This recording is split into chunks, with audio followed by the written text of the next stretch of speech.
Howard Myers is training for the Krim 10-mile run. He exercises 5 days a week. But his workout routine is a bit different than most runners. Put this line on so I could follow it back to my track. 40 years ago, Howard lost his eyesight while serving in Vietnam. We ran over a landmine and I lost my eyesight instantly. I was 20 years old at the time. But these wires help guide him to the sport that helped him find his way. I've always believed that I could do basically what anybody else could do, and not having any eyesight, really had nothing to do with it, because I never lost my vision. I just lost my eyesight.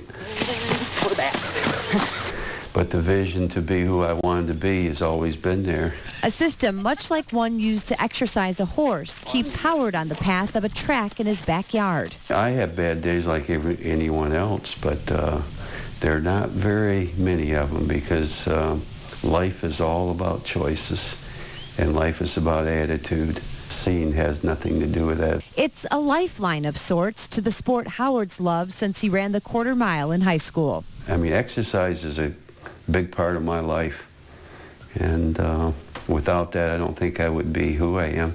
On race day, he relies on fellow runners to be his eyes. I just hang on to a little short strap. Their eyes tell me about hopefully to run around the potholes or the terrain and up and down hills. In 1984, that runner was Bobby Krim, the race namesake. And I think when we came through the chute, I fell into Bobby's arm. Get set, go!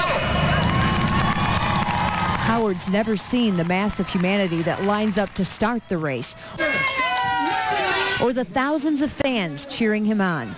He experiences the Krim like this. What does the Krim sound like? People do encourage you and yell at you, and they call you by name, and it's very motivating, especially when you turn on Saginaw Street. In 1986, Bobby Krim found out what it was like for himself. Howard challenged him to a race on even ground. He would wear a blindfold and have a guide as well, and I opened my big mouth saying that I would challenge him, and the loser donate $500 to the Special Olympics, and that happened to be me. Howard's view of the Krim may be different, but he sees the true meaning of the Krim clearly. I have a grandson that's autistic, and he called me the other day and he said, Grandpa, he says, I have $3.75 in quarters. Can I pledge that for your race? And I said, you absolutely can. And Grandpa sure is proud of you. I think that's the whole crux of the race, and people forget that.